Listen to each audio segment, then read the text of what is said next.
I'm Kate Kelly with America Comes Alive, where you'll find great stories simply told. The invention of the telephone was a wonderful thing, but to make it useful, there needed to be many of them, or there was no one to call. Because of this, the first telephones were sold in pairs, generally to wealthy business owners. One telephone was installed in his home, the second was at his office. Telephone wires were strung between the two locations. After an investment of time and money, the business owner had a home-to-office communication system, much like an intercom. But things got better as more people wanted telephones. With greater demand, telephone centers were needed. Telephone companies took a page from the telegraph offices in establishing their services. Telegram companies used one mature adult who knew Morse code to supervise several young boys who would then be sent out to deliver the telegrams received. Early telephone companies put a manager in place and then assumed young boys could be taught to work the switchboard. It was a major fail. In the beginning, not many people had phones, so there weren't many calls to manage. What do kids do when there isn't enough to do?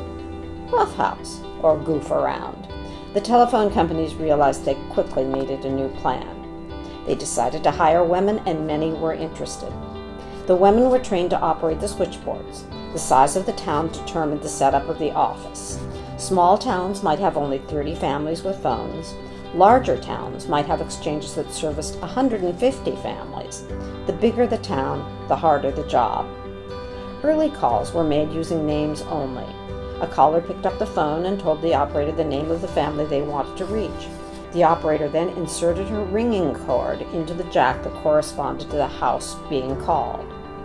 The best operators had their boards memorized. That way they knew right where the Smith call needed to be plugged in. City operators were eventually expected to process as many as 600 calls per hour.